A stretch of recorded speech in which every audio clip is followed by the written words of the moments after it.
Day 21 or day 22. Update. 4 a.m. Walking has turned into running. I've been doing arms. I'm going to full body first thing in the a.m. So have a grand day. Make this the wealthiest day, the wealthiest year, the wealthiest month.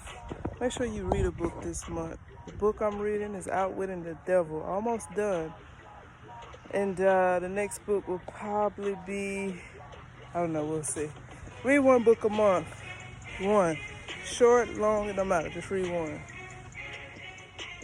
Eat light, stay healthy, and don't forget, remember to floss. Floss. Floss on them.